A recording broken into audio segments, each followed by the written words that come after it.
여러분 안녕하세요. 네, 참으로 기쁘고 복된 안식일이 또 다시 돌아왔습니다. 한 주일 동안 어떻게 재밌게 보내셨나요? 네, 이 시간에 이 링크를 좀 빨리 안 하신 분은 공유해 주시고 말씀으로 여러분들 초청해 주시면 좋겠습니다. 인터넷을 통해서도 함께 하시는 우리 각처의 성도님들도 예수님의 이름으로 진심으로 환영합니다. 오늘은 화요일에 이어서 제3기 11과 더 많은 것을 갈망함이라고 하는 주제 가운데 두 번째 시간 남아있는 안식이라고 하는 주제를 가지고 말씀을 나눠보겠습니다. 이 앞에 그림을 좀 보시면 그림 한번 보세요. 기분이 어떠세요? 이 그림을 보면? 네? 그냥 막 대답하지 마시고 좀 생각 좀 하고 대답을 한번 해보세요. 한번 느껴보시고 한 10초 정도 그림을 쭉 바라보시면서 저도 이거 말씀 준비하면서 그림을 딱 붙여놓고서 그냥 지나치려다가 잠깐 좀 지켜봤어요. 지켜보고 나서 가만히 보니까 이렇게 앞에 정말 황금으로 번쩍번쩍하는 금 도성이 있네요. 그죠? 그리고 양옆으로는 나팔꽃도 있고 오른쪽에 보니까 약간 그 예전에 그 재미있는 성경 이야기 책에서 본 선악을 알게 하는 나무의 열매 모양이 이렇게 그려져 있어요. 그리고 딱 보니까 그 금도성에서부터 이렇게 아름다운 강이 쫙 흘러나오고 거기 밑에도 보니까 여러 막 성읍들이 이렇게 뺑 둘러서 보이는 것 같습니다. 물론 이게 누군가가 상상해서 그린 거긴 하지만 많은 사람들이 지금 저 번쩍번쩍 빛나는 금도성을 향해서 막 이렇게 둘씩 셋씩 손잡고 가는 모습이 이렇게 보이네요. 그렇죠? 바로 저곳이 저와 여러분들이 앞으로 가야 될 곳입니다. 저곳이 하나도 안 기쁘죠? 뭐 평소에 좀 그리워해봤어야 되는데 갑자기 그리워하려니까 안 됩니까? 참 그래요. 보니까 우리가 하루에 한 번씩 이렇게 성경에 관련된 그림을 가만히 묵상해도 영적으로 굉장히 좀 도움이 되겠다 싶은 생각이 듭니다. 요새 가끔 이제 산에 올라가면서 이렇게 풍경이 너무 아름다워 가지고 참 하나님의 솜씨가 좋다 이런 생각을 하는데 이 하늘에 가서 우리가 보게 될 풍경은 우리가 마음으로도 생각하지 못한 그런 놀라운 풍경이 하나님의 손에 의해서 만들어져서 우리를 기다리고 있다고 합니다. 참 우리 그리스도인들은 이런 하나님이 앞으로 주시겠다고 약속하는 것에 우리 마음이 많이 가야 돼요. 많이 가야 되는데 맨날 눈 뜨면 보는 것이 그냥 쭈글쭈글한데 피부하며 그리고 미세먼지에다가 코로나에다가 막 이러니까 우리들이 이 세상에 대해서 이렇게 바라보는 그게 너무 이렇게 근심이 커지는 것 같아요. 그러나 하나님께서 마지막에 왜 지진, 기근 또 뭐 이렇게 전염병 이런 걸 왜 자꾸 주시는가 제가 요한계시록을 보면서 이게 생각을 해봤어요. 봤더니 한 찬미가 떠오르더라고요. 죄 많은 이 세상은 내 집 아닐세. 내가 가야 될 집은 저 하늘에 있네 하는 그 찬미가 생각이 나요. 여러분 이 세상은 우리 집이 아닙니다. 여기서 자꾸 욕심내지 마시고 여기에다 자꾸 정을 주지 마시고 제가 이 가사를 지금도 헷갈려요. 나는 이 세상에 정 줄 수 없도다예요. 정 둘 수 없도다예요. 네? 똑같은 뜻이긴 한 것 같은데 어떤 찬미 보면 정 줄 수라고 써 있고 어떤 찬미는 정 둘 수라고 이렇게 써 있더라고요. 정을 주거나 정을 두거나 다 똑같은 것 같아요. 여러분 우리가 이 세상에 정을 둘 필요가 없다라고 성경은 계속해서 얘기하는데 우리는 살다 보면 사탄의 꾀임에 빠져 자꾸만 이 세상에 정이 가는 거야. 얼마나 사랑스러운지 몰라요. 집도 갖고 싶고 차도 갖고 싶고 성공도 하고 싶고 명예도 갖고 싶고 젊음도 갖고 싶고 건강도 가지고 싶고 직장도 가지고 싶고 장사도 잘 되고 싶고 귤도 많이 따고 싶고 막 그렇죠. 그죠? 그러나 우리가 안식일에 와서 말씀을 들을 때마다 죄 많은 이 세상은 내 집이 아니구나. 이걸 좀 느끼셨으면 좋겠어요. 우리 성도님들이 그러한 가치관을 가지고 하늘을 바라보고 살아갈 때 여기에 그런 가치관을 갖지 못한 많은 연약한 성도들이 있습니다. 그 어린 성도들이 여러분들을 보면서 나도 저분들처럼 하늘을 바라봐야겠다, 이런 생각을 할 수 있을 거라고 생각합니다. 그래서 오늘 제목은 남아있는 안식에, 우리가 아직은 들어가지 못했어요. 하나님께서 주신다고 약속한 그 남아있는 안식을 향해서 이렇게 전진해야 되는데 그런 것을 이 그림 한 장을 통해서 얼마나 표정이 행복해 보입니까? 그렇죠? 행복해 보이고 모든 근심이 없어져 보이고, 제가 이 그림을 보면서 또 하나 느낀 것은 시기와 질투의 표정이 없어요. 이분들에게는. 그죠? 나만 행복한 것이 아니라 다른 사람의 행복을 보면서도 같이 행복해하는 그런 표정이더라고요. 정말 그렇지 않아요? 그렇죠? 이런 곳에 빨리 갔으면 좋겠습니다. 고린도전서 10장 6절 함께 읽겠습니다. 시작. 이러한 일은 우리의 본보기가 되어 우리로 하여금 그들이 악을 즐겨한 것 같이 즐겨하는 자가 되지 않게 하려 함이니. 오늘 이 교훈은 이겁니다. 바울이 말하고 싶은 것은 예전에 기록했던 그 이스라엘 백성들의 출애굽의 역사는 우리에게 본보기로 기록된 것인데, 그들이 좋은 본을 보였다고요? 나쁜 본을 보였다고요? 좋지 않은 본을 보였습니다. 근데 여러분, 우리가 좋지 않은 본을 보면서 저 사람들도 저렇게 살았으니까 나도 저렇게 살아야겠다, 이렇게 하면 되겠습니까? 아니죠. 우리는 그 본을 거울 삼아서 나는 하나님의 음성에 저렇게 반응하지 말아야겠다, 이렇게 결심하는 거예요. 근데 가끔 저는 그런 생각을 합니다.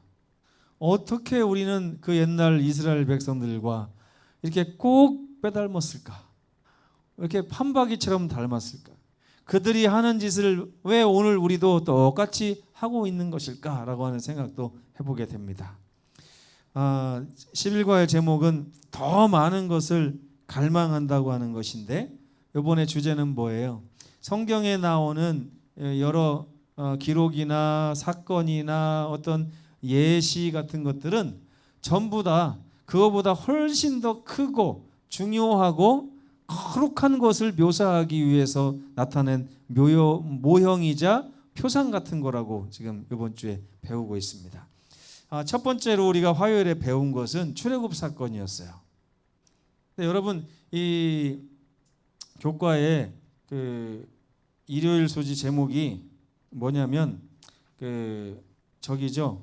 모세에게 속하여 침례를 받음, 이런 주제였잖아요. 그죠? 그래서 이 출애굽 사건을 이 사도 바울은 침례하고 이렇게 똑같이 취급을 했어요. 여러분 다 침례 받으셨죠? 이 침례를 받으시는 것이 이스라엘의 출애굽 사건과 똑같은 경험이었다 하는 것이고, 경험이어야 한다고 하는 것을 모세가 얘기하고 있는 것입니다. 그래서 출애굽은 침례에 대한 모형입니다. 그 침례라는 게 뭡니까? 한번 읽어볼까요? 여기 침례란, 시작. 침례란 하나님께서 예비하신 삶을 기쁨으로 받아들이며 예수 그리스도와 연합하는 것입니다. 이게 침례예요. 자, 이스라엘 백성들이 애굽에서 종노릇을 하고 있을 때 하나님께서 누구를 보내셨어요? 모세를 보내셨습니다. 모세를 통해서 이스라엘 백성들을 애굽에서 이끌어내시는 동안에 이스라엘 백성들이 한 일이 뭡니까? 이스라엘 백성들이 어떻게 했어요? 네? 그 와중에도 불평불만하고 왜 와가지고 우리 노역을 더 많아지게 자꾸 하느냐 이렇게까지 했죠. 근데 어쨌든 하나님께서는 모세를 보내셔서 불평불만하는 그들을 이끌고 애굽 밖으로 인도해 내신 것입니다. 이게 바로 출애굽이에요. 그래서 출애굽의 역사에서 배울 몇 가지 교훈이 있습니다. 하나님께서는 그들이 뭘 잘했느냐 못했느냐 이걸 떠나서 그들의 조상과 약속하신 언약을 기억하시고 모세를 보내셔서 그들을 약속의 땅으로 이끌어 내셨다는 것.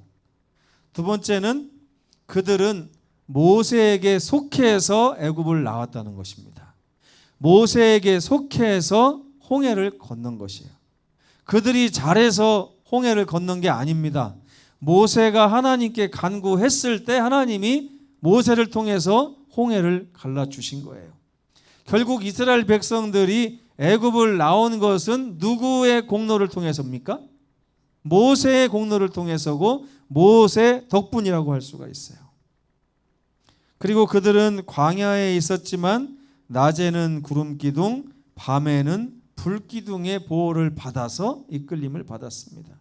그들의 양식은 만나였고 그들은 그것을 위해서 아무 일도 하지 않아도 되었습니다. 그들은 목마를 때 부르짖었으며 하나님께서는 반석에서 물을 내서 그들의 주림을 해결하셨어요. 출애굽 역사는 침례와 같습니다. 하나님께서 침례를 여러분들에게 받으라 명하시고 나서 그 침례를 여러분들이 마음에 받아들인다는 것은 뭐냐면 지금까지는 내가 계획하고 내가 원하고 내가 준비한 그런 인생, 내가 바라던 인생, 내가 꿈꾸던 인생, 내가 기대하는 인생을 위해서 살아왔다면 그 인생이 이제 애굽에서의 종살이 인생이라는 것을 깨달아야 되는 것입니다. 그리고 나서 하나님께서는 내가 모세를 보낼 터인데 모세의 이끌림에 따라서 모세의 지도에 따라서 그의 말에 순종하면 애굽에서 구원해 내시겠다고 약속을 하셨죠. 모세를 믿고 모세의 손을 잡는 순간 이스라엘 백성들은 뭘 선택하는 것이 되냐면 하나님이 모세를 통해서 주시겠다고 약속한 그 삶을 선택하게 되는 거예요. 여러분 우리의 삶이 그렇습니까? 안 그렇습니까? 여러분들은 모세의 손을 잡으시고 하나님이 모세를 통해서 주시겠다고 약속하신 그 삶을 받아들이셨나요? 이스라엘 백성들은 그렇게 못했습니다. 오늘 우리에게 이 일이 기록된 것은 이스라엘 백성들이 그렇게 못했기 때문에 일어난 그들의 삶의 결과를 보면서 우리가 어떤 결정을 하고 어떤 선택을 해야 되는지에 대해서 이야기하려고 하는 것입니다. 침례는 새로운 삶의 입구가 되어야 돼요. 근데 여러분의 침례는 어떤가요? 여러분 침례 받은 그 즉시로 다른 삶을 살기 시작하셨습니까? 아니면 전과 똑같은 삶을 지금까지 유지하고 계십니까? 만약에 아직도 새 삶을 시작하지 못하셨다면 오늘 마음의 침례를 다시 한번 받으시면 좋겠어요. 하나님께서 내미신 손을 붙잡고 하나님, 저는 예수께서 저를 이끌고 가시는 방향으로 어떠한 방향이라 할지라도 그 길에 서고 그 길에서 걸어가길 원합니다. 그렇지 않고서는 하나님께서는 그들에게 어떠한 복도 허락하실 수가 없는 것입니다. 그들은 광야에서 신령한 음식을 먹었어요. 그리고 신령한 음료를 먹었습니다. 세상 사람들이 먹지 못하는 것을 그들이 먹었다는 것을 우리가 알 수 있는 것이죠. 그리고 그 출애굽 역사 가운데 빼놓을 수 없는 것이 바로 성전입니다. 성소, 장막.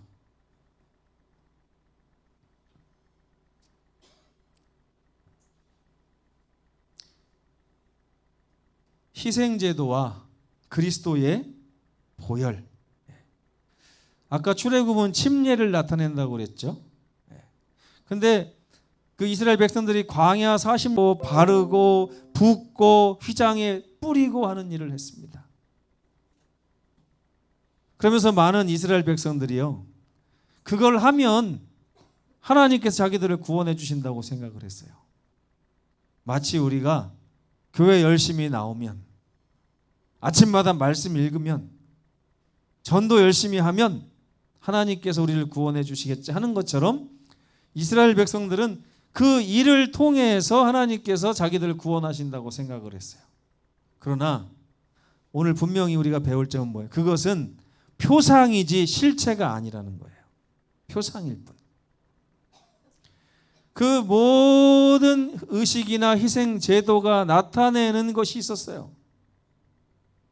그 희생 제도의 중심에는 동물의 피가 있었습니다.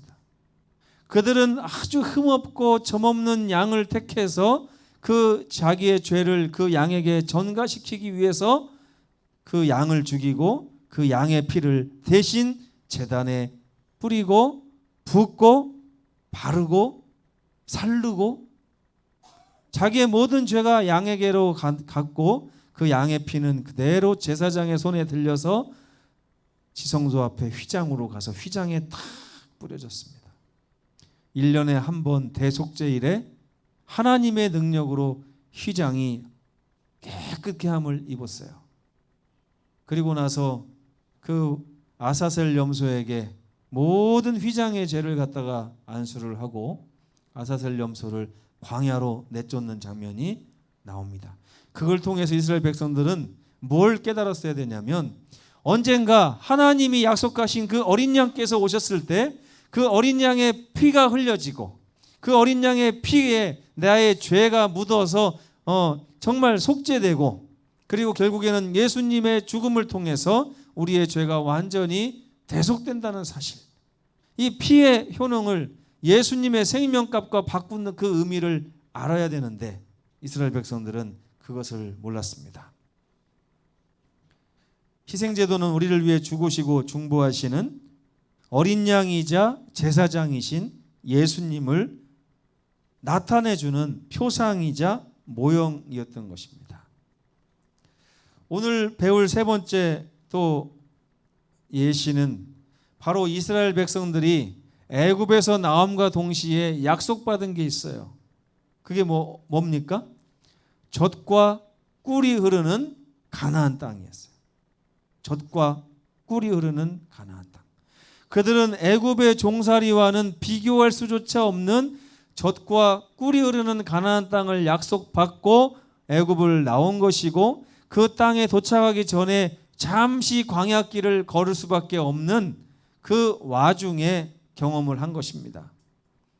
그 광야길은 사실 남들이 볼 때는 광야길이었는지 모르지만 하나님께서는 구름 기둥과 불 기둥과 만나와 반석의 물과 또 성소를 통해서 그들의 모든 것을 해결해 주셨다는 사실을 우리가 잊지 말아야 됩니다. 현재 우리가 살아가는 이 침례받은 이후에 예수님 오실 때까지의 삶은 광야길이에요. 광야길. 자칫하다가는 광야 생활을 하게 됩니다. 여러분, 우리가 하는 생활이 지금 광야 생활일까요? 아닐까요? 네? 자칫하면 광야 생활을 하게 됩니다. 자칫하면. 이스라엘 백성들이 그들에게 허락된 그 길이 광야의 길이 아니었음에도 불구하고 그들은 광야길을 걸었어요.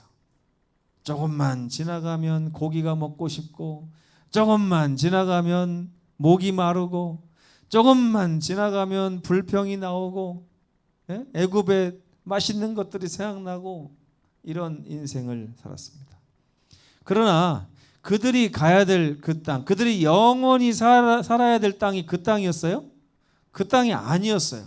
하나님께서는 젖과 꿀이 흐르는 땅을 약속하시고 그 땅에 도착하기 위한 과정의 길을 허락하시면서 내가 구름 기둥과 불 기둥과 만나와 반석의 물과 성소를 통해서 너희와 함께할 것이라고 약속을 하신 것입니다. 그렇기 때문에 이 약속에는 우리의 믿음이 필요해요. 우리의 믿음이 필요한 것입니다. 그 믿음이 있는 사람은 이 길이 광야길이 되지 않을 것이에요.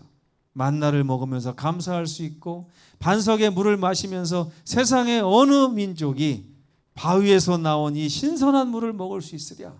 세상의 어떤 민족이 하늘에서 내리는 날마다의 이적을 체험하면서 이 양식을 먹을 수 있겠느냐.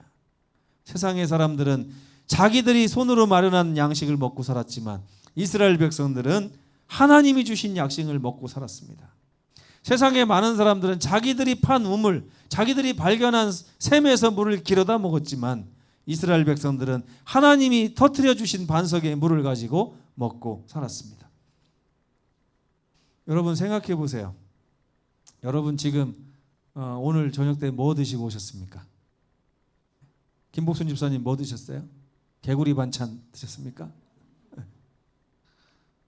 제가 이걸 읽으면서 생각을 해봤어요. 만약에 오늘날에 하나님께서 만나를 내려주신다면 나는 김밥 천국에 가서 김치볶음밥을 먹고 살까?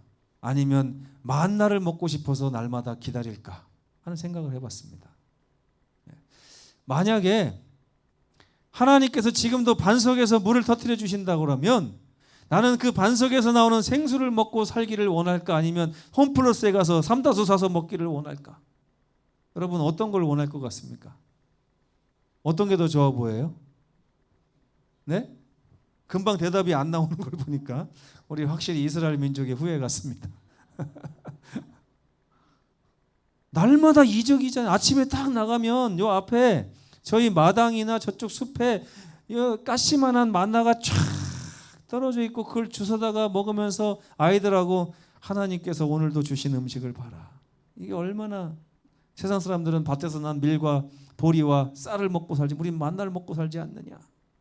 이렇게 할 수 있을 거 아닙니까? 그렇죠? 우리가 하늘에 가서 먹고 살아야 될 음식에 대한 표상이 바로 만나고 반석의 물입니다.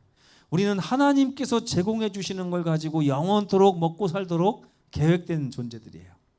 근데 오늘날 너무나도 많은 사람들이 인간의 손으로 인간의 힘으로 만든 것을 바라고 목을 메고 더 많이 모으려고 하는 그런 그러니까 하나님께서 인간의 가치관을 변화시켜 주시려고 뭐 하셨어요? 아무리 많이 걷어도 집에 들어오면 딱 한 오멜이에요. 조금 늦게 나가서 못 걷어서 딱 왔더니 보니까 한 오멜이에요. 하나님의 은혜로 사는 것이지 내가 노력한 만큼 사는 게 아니라는 것을 하나님께서 거기서 보여주시는 거예요. 우리가 가야 될 땅은 그런 땅입니다. 젖과 꿀이 흐르는 땅. 저는 예전에 성경을 읽으면서 어디에 주목했냐면 이스라엘 백성들이 가나안 땅에 들어갔을 때 진짜 하나님께서 말씀하신 젖과 꿀이 흘렀다는 얘기가 있는가를 찾아봤어요. 여러분 찾아보셨나요? 이스라엘 백성들이 가나안에 들어갔을 때 그들이 간 땅은 젖과 꿀이 흐르는 땅이었습니까? 네? 그거를 잘못 해석했던 정탐꾼들의 이야기가 나오죠. 가더니 이따만한 포도를 가지고 막 왔어요. 또 뭐 가져왔나요? 과일 여러 가지를 막 메고 왔잖아요. 메고 와갖고 뭐라고 그래요?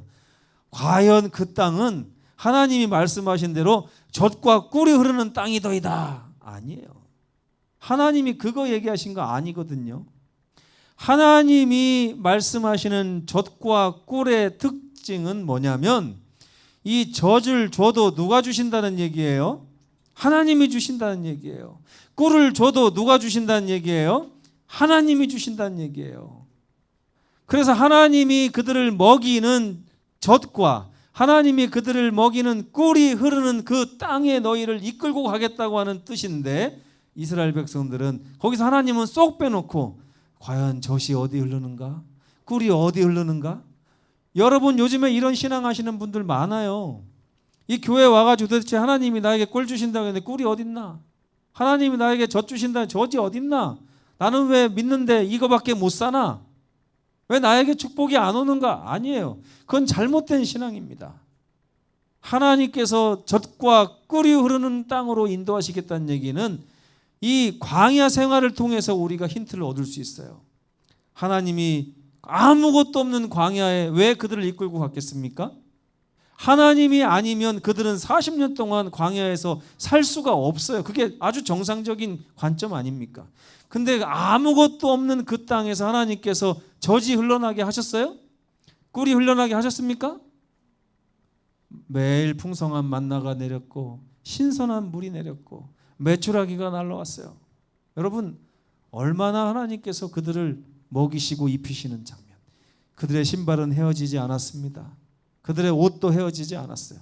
그들에게 삶에 필요한 모든 것을 하나님이 다 채워주셨음에도 불구하고 그들은 하나님께 의지하고 감사하고 맡기기보다는 하나님이 주시지 않고 허락하지 않은 것에 목을 매면서 오히려 불평과 불만을 일삼고 있었던 것입니다.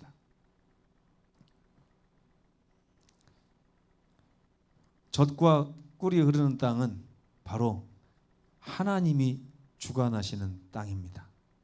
하나님이 주관하시는 그 땅이 여전히 우리에게 들어가야 될 남은 땅으로 남겨져 있다는 것이 히브리서 4장의 기별인 것입니다.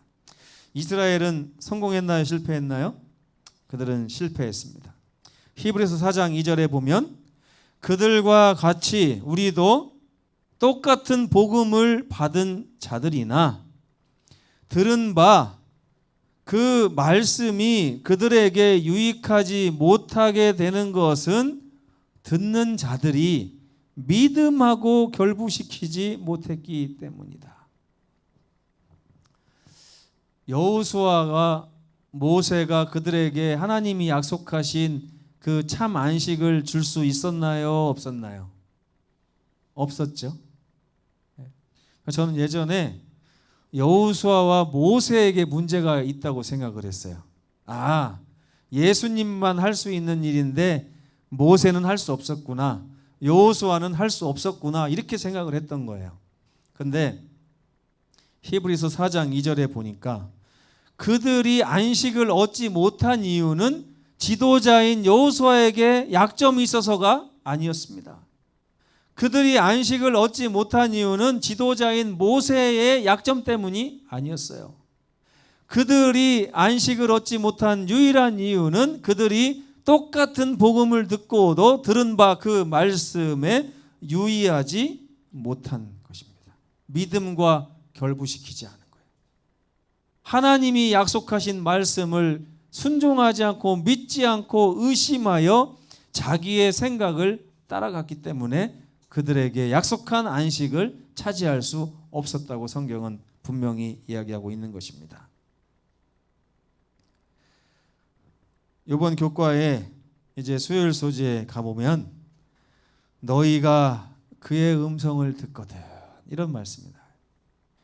우리 예수님은 그들에게 하셨던 것과 똑같은 방식으로 지금도 저와 여러분들의 마음에 계속해서 문을 두드리시며 호소하고 계십니다. 내가 너희를 젖과 꿀이 흐르는 땅으로 인도하여 가리라.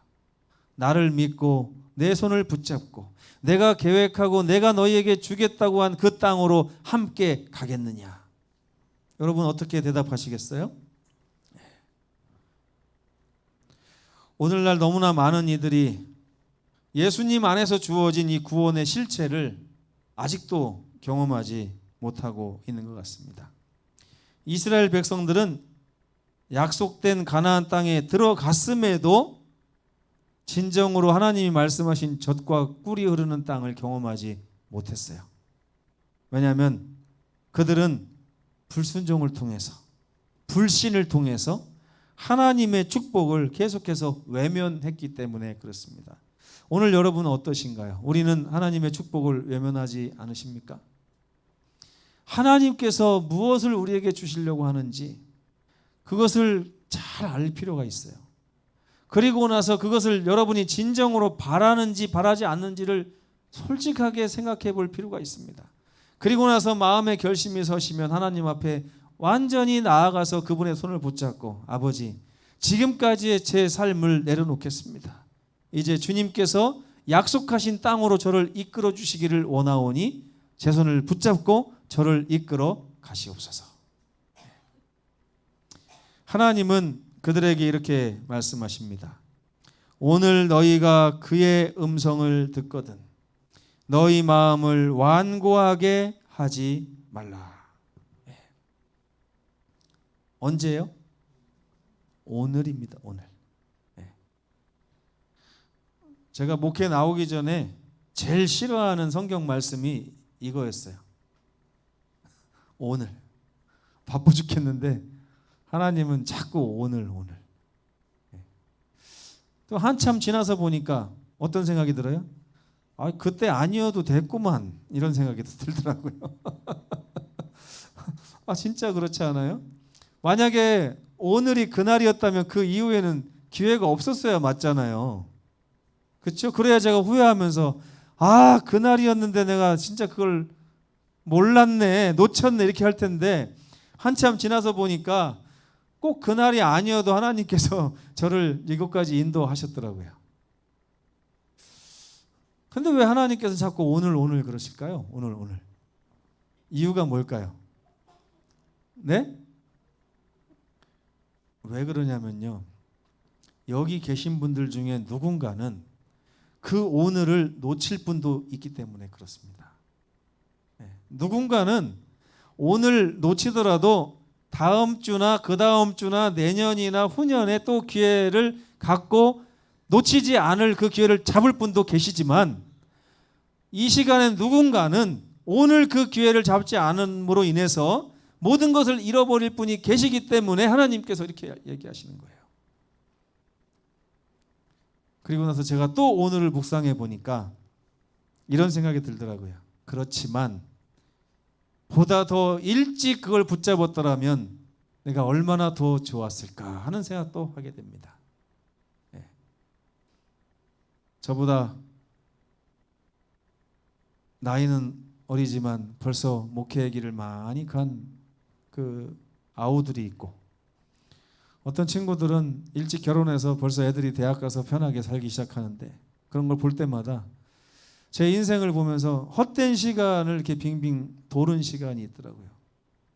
자, 이스라엘 백성들이 애굽에서 나와서 가나안까지는 3일 길입니다. 3일 길. 그들이 오늘 응답했다면 그들은 40년의 시간을 방황하지 않아도 됐을 거예요. 그런데 그들이 40년이 지나서 딱 생각하는 거예요. 그 40년 전에 선택 안 해도 우리한테 기회가 있구만 뭘. 여러분, 그만큼 광야길이 길어지는 거예요. 그만큼 광야길이. 아시겠어요? 그래서 하나님께서는 계속 오늘 너희가 그의 음성을 듣거든 내일이 여러분들에게 보장되어 있다 할지라도 하나님은 오늘 그 순간을 잡으라고 하십니다. 왜? 하나님께서는 어떤 것이 우리에게 가장 좋은 길인지를 알고 계시기 때문에 그래. 그게 바로 오늘이라는 것입니다. 결론입니다. 침례를 통해 우리는 과거의 삶을 청산하고 하나님과의 신뢰 관계를 통한 새로운 삶을 시작하게 됩니다. 이게 출애굽 사건에서 우리에게 보여주는 큰 표상입니다. 하나님께서는 예수 그리스도의 보배로운 피를 통해 우리를 구속하셨고 새로운 삶, 영원한 안식을 약속하셨습니다. 예수님의 보배로운 피, 이것을 상징하는 것이 구약 성경의 그 많은 희생 제도였어요. 결국에 우리가 예수님이 흘린 그 보혈의 가치를 깨닫느냐 못 깨닫느냐를 아주 중요하게 여기시는 것입니다. 이스라엘 백성들은 물리적인 가나안에는 들어갔지만 영적인 가나안에 들어가서 하나님이 정말 주시는 하나님의 젖과 하나님의 꿀을 먹는 삶에는 실패를 했습니다. 그래서 여전히 히브리서는 말하기를 그들이 놓쳤던 안식 여전히 우리에게 기회가 있다. 그러니 하나님의 안식으로 나아오라 하고 바울이 초청하고 있는 것입니다. 안식은 그래서 믿음과 밀접한 관계가 있어요. 우리에게 쉼을 능히 주실 수 있고 쉼을 약속하신 예수님의 손을 여러분들이 얼마나 믿음을 가지고 붙잡느냐에 우리의 안식이 달려 있는 것입니다. 아직도 롯의 처와 같은 생각 가운데 사로잡혀 계신 분들 계십니까? 예수께서 가라고 하는 방향으로 가려다 보니까 뒤에 포기해야 되고 놓고 와야 될 것들에 대한 아쉬움이 너무 커서 주님을 믿지 못하고 주님이 오라고 하는데 가면 저게 없어지는 거잖아요. 그죠? 내가 그동안 쌓아놓았던 폐물이며 우상들이며 이 많은 것들을 롯의 처가 결국에 떨쳐버리지 못했습니다. 그는 예수님의 손을 잡고 영원한 안식으로 가는 길에 있어서 망설이다가 결국에는 예수님으로부터 고개를 돌리고 뒤를 돌아 그가 놓고 온 곳을 바라보게 되었어요. 그때 소금 기둥으로 변해 버렸습니다. 이 심판이라기보다는 가치 없는 삶이 이렇게 꼴지어졌다고 하는 생각이 좀 듭니다. 여러분, 지금도 우리 주님은 저와 여러분에게 손을 내밀고 계십니다. 더 좋은 것을 향해서 가보자고 얘기하십니다. 그동안 우리가 알고 있는 것보다 훨씬 더 좋은 젖과 꿀이 흐르는 삶이 우리를 기다리고 있어요. 단지 우리가 지금은 광야길에 서 있기 때문에 그것을 올바로 보지 못할 뿐입니다. 그러나 미리 맛볼 수는 있습니다. 여전히 우리에게는 만나가 약속되어져 있고 여전히 우리에게는 생수가 약속되어져 있습니다. 주님을 믿는 여러분, 앞으로 나오셔서 주님의 손을 붙잡고 예수님, 저는 뒤를 안 돌아다볼 자신이 있습니다. 저는 주님께서 약속하신 것이 훨씬 더 좋기 때문에 뒤의 것을 다 포기해도 됩니다. 그렇게 하시겠어요, 여러분? 네. 그분을 신뢰하시기 바랍니다. 그분이 약속하신 놀라운 안식이 아직도 우리를 기다리고 있습니다. 여러분의 마음에 성령께서 임하셔서 응답하시게 하시기를 간절히 바라면서 오늘 말씀을 마치겠습니다. 기도하시겠습니다. 감사하신 우리 아버지 하나님, 젖과 꿀이 흐르는 남아있는 안식으로 우리를 초청해 주심을 감사합니다. 여전히 우리 눈에는 애굽의 만난 고기들이 더 눈에 밟힙니다. 그러나 여기에는 반드시 주님을 향한 믿음이 필요함을 우리가 배웠습니다. 주님께서 주시는 것이 얼마나 우리를 만족시키는지 하는 것을 체험하고 싶사오니 먼저 우리가 믿음을 가지고 주의 손을 붙잡을 수 있도록 인도하여 주시옵소서. 출애굽의 경험을 통해서 이제 우리는 세상과 이별하고 침례를 받는 순간 예수님의 손을 붙잡고 예수님이 예비하신 땅으로 갈 바를 알지 못하고 나아가게 되는 것입니다. 오직 십자가의 보혈을 의지하여 우리에게 주어진 그 영원한 낙원과 영원한 안식을 바라보고 소망하게 하여 주시옵소서. 우리에게 이스라엘 백성들에게 모세를 보내서 인도하신 것처럼 여호수아를 보내셔서 그들을 이끄신 것처럼 우리에게 예수님을 보내주심을 감사합니다. 그러나 그들이 그 지도자를 믿지 못하고 신뢰하지 못함으로 실패했던 것과 같은 똑같은 전철을 우리가 되풀이하지 않도록 이 시간 오늘 성령을 통해서 믿음을 허락하여 주시옵소서. 이 안식일에 주님의 손을 붙잡는 귀한 경험하게 도와주시옵기를 예수님의 이름으로 간절히 기도합니다. 아멘. 묵상 기도하시겠습니다.